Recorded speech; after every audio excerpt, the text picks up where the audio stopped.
You can support us with the super thanks button below. The laws of nature often apply to modern humans as well. In nature, animals have two options when they sense danger: fight or flight. A deer can never fight a lion. The only way out for the deer is to escape. If a creature doesn't have the strength to fight, it will always try to escape. It's an admission of powerlessness. It is the same with people fighting in armies at war. When soldiers realize that they are going to lose the war, they run away. This is what happens in the Russian army. Russian soldiers have interesting escape plans. As Daily News Team, we are carefully following the actions of Russian soldiers. The latest developments in the war zone show that Russian soldiers have started to flee. We investigated the interesting escape plans of Russian soldiers and the latest situation in the war zone for you. Let's start if you are ready. Everyone now knows that Russia has suffered a heavy defeat in this war. The Kremlin claims that the Russian army is successful,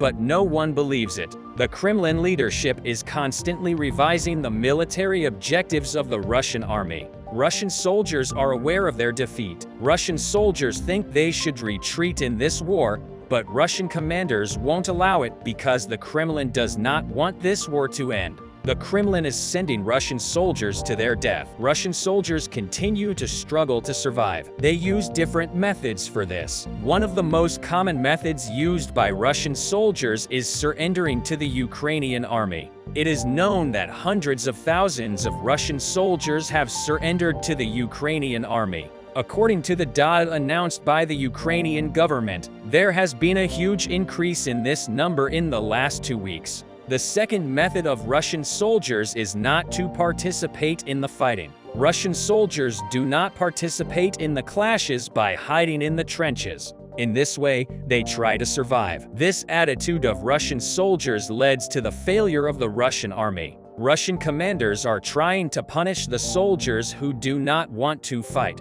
The third method of the Russian soldiers is much more interesting. Russian soldiers are trying to sneak away in civilian clothes. And how do they do it? As you know, in the cities occupied by the Russian army, Ukrainian people are rebelling against the Russian soldiers. The Russian army is constantly patrolling these cities and controlling the Ukrainian people. After the soldiers assigned for patrolling enter the Ukrainian population, they sneak into the houses. There are hundreds of empty houses in these cities due to the war. Thousands of Ukrainian families left their homes and moved to safe areas. Russian soldiers entered the homes of these families and take their clothes. After putting on the civilian clothes, they fight in these houses. Russian soldiers mingled with the Ukrainian population after covering their tracks. These soldiers go to different places. Russian soldiers first try to return to their country, but they are afraid of being killed in their country because the Russian authorities impose very harsh penalties against disorders.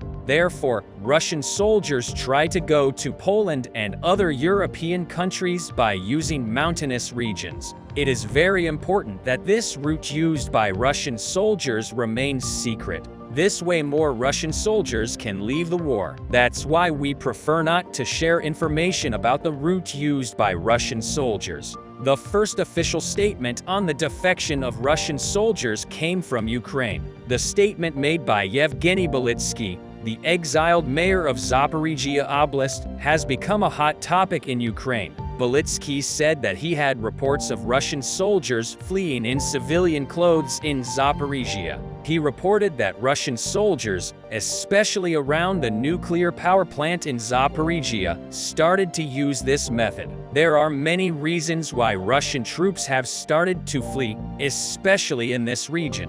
The Ukrainian army has announced that it will start its spring offensive very soon. The first step in this operation is to liberate the nuclear power plant in Zaporizhzhia, because this plant is the most critical point of the war. This is one of the largest nuclear power plants in Europe. The Russian military uses the area around this plant for military purposes. International organizations are trying to prevent the Russian military from arming this area, but Putin insists on this because if there is an explosion at this plant, the whole of Europe will be affected. Russian soldiers want to leave the plant despite Putin's demands, because they know that when the Ukrainian army offensive starts, the Russian army will not be able to maintain its presence in this power plant. Russian soldiers don't want to die because of Putin's wrong decisions. Russian troops are started to leave the area around the plant. It is reported that the number of Russian troops serving in this region is rapidly decreasing. The Ukrainian army is ready for an operation in this region. The Ukrainian army has two primary objectives in a Great Spring Offensive.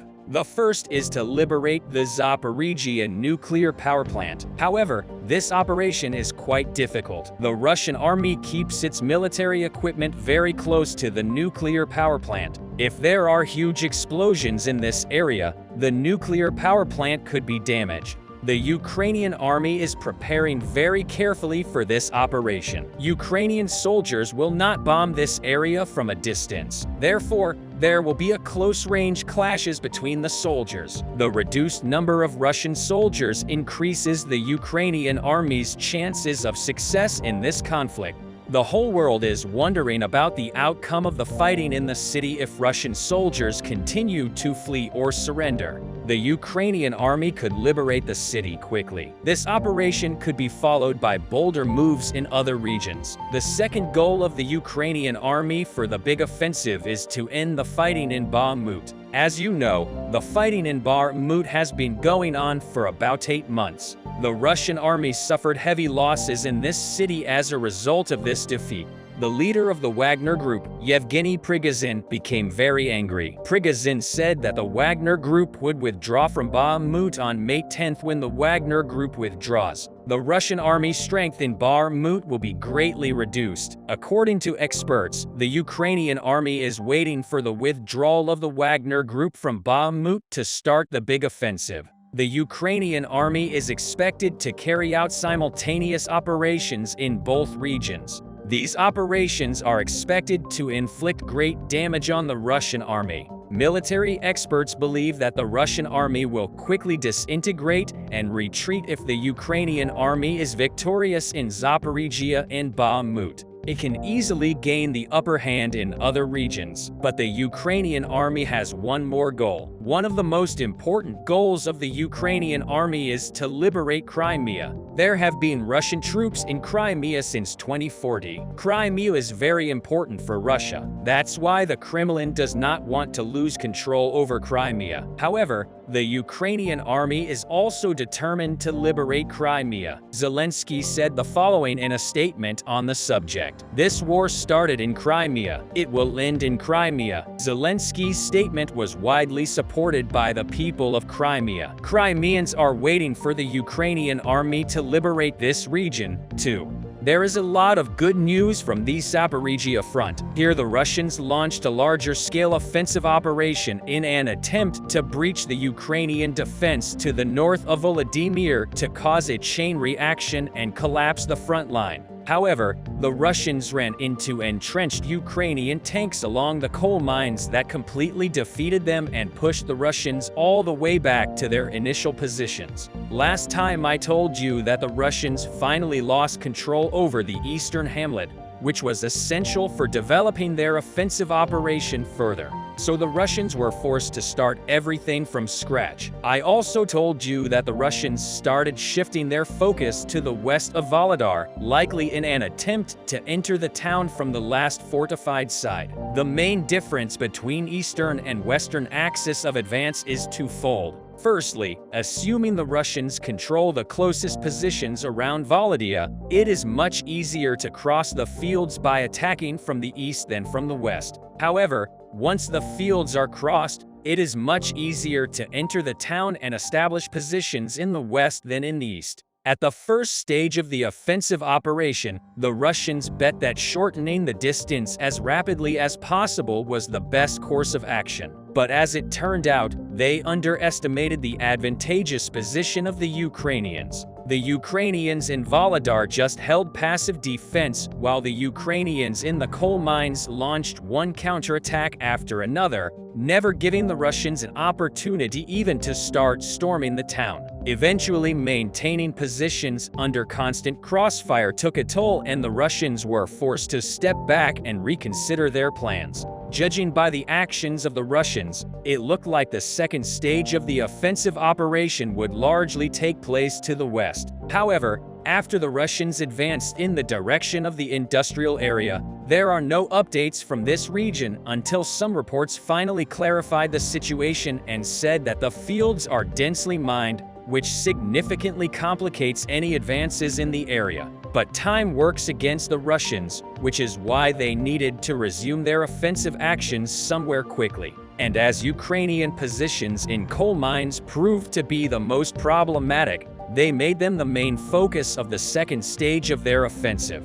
The Ukrainians here also have a very formidable defense. They control the hills by maintaining multiple entrenched positions along the tree belts and local peaks. They are controlling the farmland that needs to be taken prior to moving further. And their main base is in the industrial area with mines and recon. On top of that, these battalions of the 72nd Mechanized Brigade have plenty of tanks at their disposal in order to create a breakthrough in this region. The Russians sent one group to imitate an attack on the eastern hamlet, another group to fix Ukrainian troops and not allow them to conduct a flank attack. And for the main axis of advance, the Russians sent their tanks. Recent footage confirmed that Russian tank units were engaged in Ukrainian tank units in the vicinity of coal mines. Unfortunately for the Russians, the attack was rebuffed. A Ukrainian military officer reported that Russian forces failed to establish control over these positions and that high casualties and poor weather are constraining Russian combat effectiveness in the area.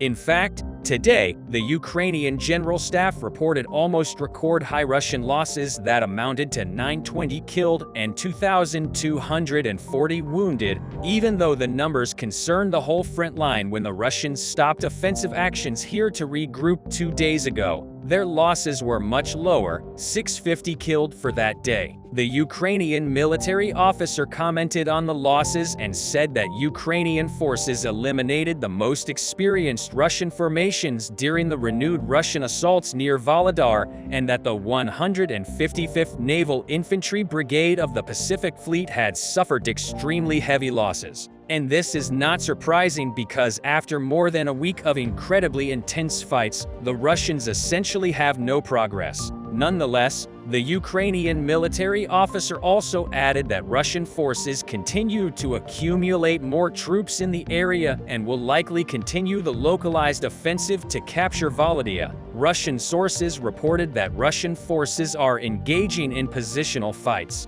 They also reported that the Ukrainians continue using distant mining to prevent the Russians from crossing the fields and that the area has been reinforced by artillery that has already assumed its positions and is firing at the main Russian bridgeheads, which is the northern part of Mykolaiv and Pavlivka. Overall, the Russians failed to breach the Ukrainian defense in the coal mines, which was supposed to undermine the Ukrainian defense in Volodar. The Ukrainians maintained control over all tactically important positions, including the eastern hamlet that they took back last time. Storming Volodar in front once again proved to be a suicide operation. The Russians lost a substantial number of troops during the summer and autumn attempts, and they lost even more during the first week of the full-scale offensive operation.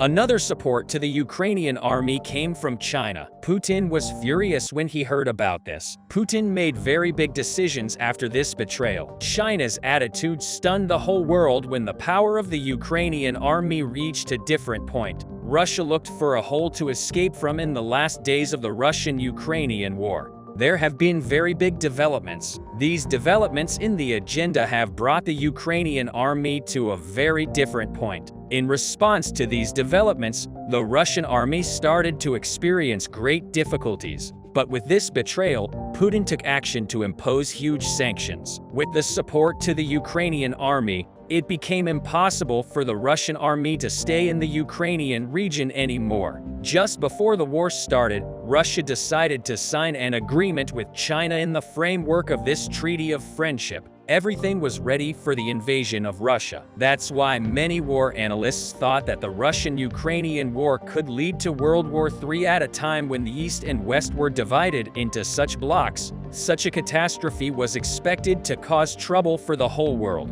But what happened was that China started to oppose Russia's policies. These moves by China, which had been abstaining on every issue related to this invasion, surprised Putin, but no one expected this latest move. Putin's unstable policies have started to cause great distress all over the world. That's why the whole world was constantly supporting the Ukrainian soldiers, because if Putin succeeded in invading Ukraine, he would start looking for new territories. This could have been the basis for the world war that the whole world was trying to avoid. But it was Israeli intelligence that uncovered Putin's evil plan. As a result of their intensive work, Israeli intelligence stated that Russia would try to take a different step. First of all, Israeli intelligence stated that after Ukraine, the target is Moldova and the Baltics, and said that Putin must be stopped urgently. This has caused great concern in these countries as the situation became very complicated. The Ukrainian army received a lot of support, one after the other, but the most unexpected was this latest support from China. As a result of the US's continuous production in China, China is no longer a country that can act on its own. Therefore, it was not possible for China to support Russia directly, but it was also not expected to make moves against Russia. When China decided to support Ukraine, the whole world was confused. There was a huge upheaval in the Russian army because with China on the other side, Russia had no allies left. With everyone reacting against Putin for his unjust invasion attempt, the Russian army was now backed into a corner. But no one could have imagined that China would provide such great support. Since the beginning of the war, every single support given to the Ukrainian army was for itself. But with this latest support, it is now being considered that the Ukrainian army should also organize operations against Russia. The offensive-oriented tanks sent to the Ukrainian army by the West and the European Union were meant to help Ukraine end the war. But with this latest step, China has also joined the tank support to the Ukrainian army. China has announced that it will send 12 Type 59 model tanks and 23 Type 05 model armored reconnaissance vehicles. This once again showed that the whole world supports the Ukrainian army. While the Russian army could not take the slightest step in response to the support, it was shown to everyone how critical it is for Ukraine to use these tanks in its operations. The comments made by the war analysts afterwards were echoed all over the world. According to war analysts, the fact that Ukrainian troops received support even from China showed the world which side the war had turned to. The Ukrainian army was now far superior to the Russian troops. The most important reason for this was the unjust occupation of Ukraine, which received a lot of support. Therefore, more and more support was given to the Ukrainian soldiers. At this rate, the Ukrainian army will become a major regional power right after the war. This will actually create much bigger problems for Russia because it is known that Russia uses many countries in this region as satellite countries. Ukraine was the same way until recently, but after Ukraine's rebellion, other countries are expected to rebel against Russia. If so many countries rebel against Russia, its power will be completely exhausted and Russia will completely lose its dominance in this region. Therefore, even the collapse of the Russian Federation has come into question in the event that Russia's steps go this way. Different countries have taken action to intervene in the war. The interaction of these countries shocked the whole world after the countries that supported the Ukrainian army. Some countries started to prepare to fight against Russia. One of them was Poland. Poland withdrew its army to Russia's borders. After that,